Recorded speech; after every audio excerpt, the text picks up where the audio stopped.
It's thousands of kilometres from their homes in Vanuatu.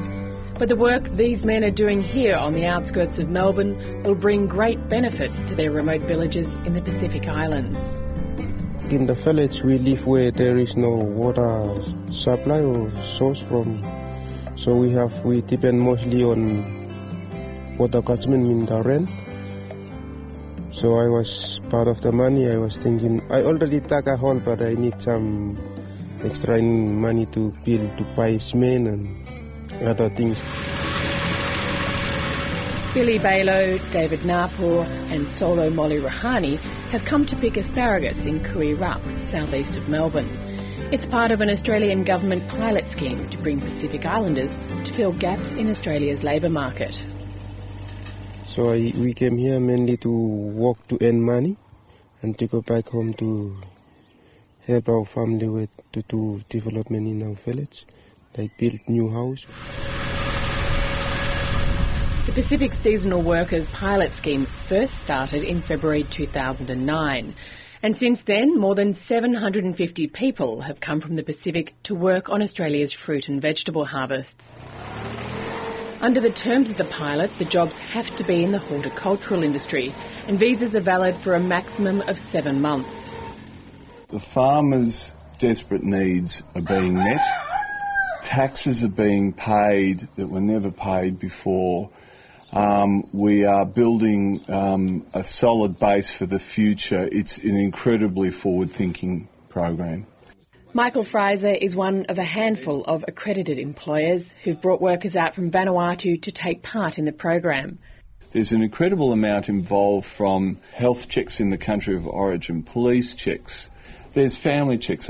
Is the family going to be okay without that person for that period of time?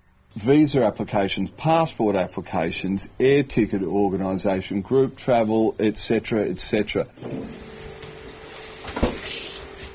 Employers are required to organise accommodation for the islanders. They're then paid wages equal to local employees and must be given at least 30 hours of work a week.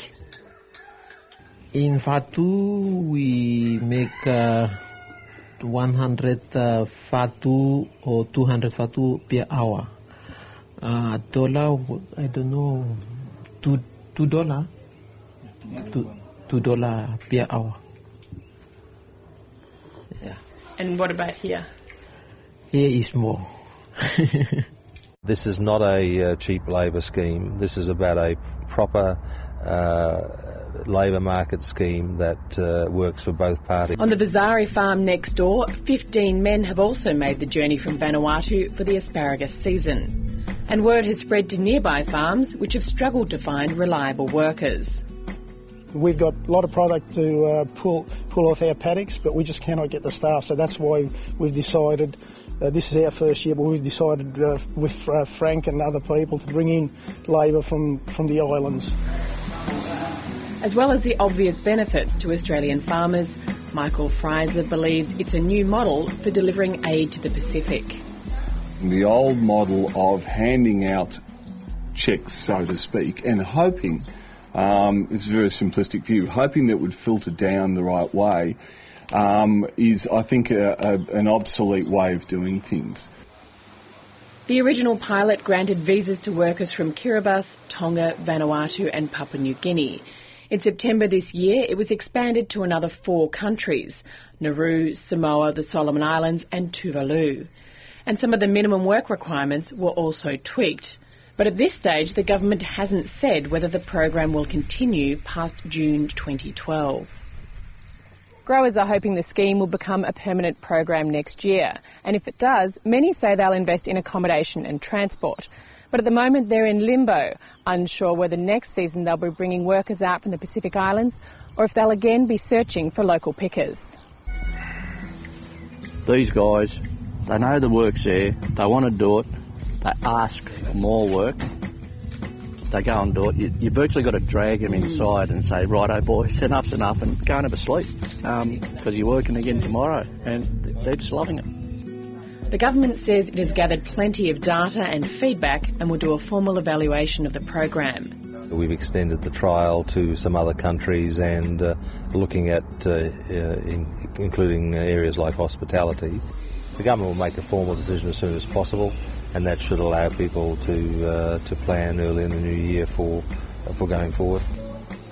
And for Billy, that plan would mean coming back to Australia again next year. If they would make the program to come into a long-term process, I think it would be a very helpful decision that will help us back in the village, especially the grassroots people back home in the islands of Vanuatu.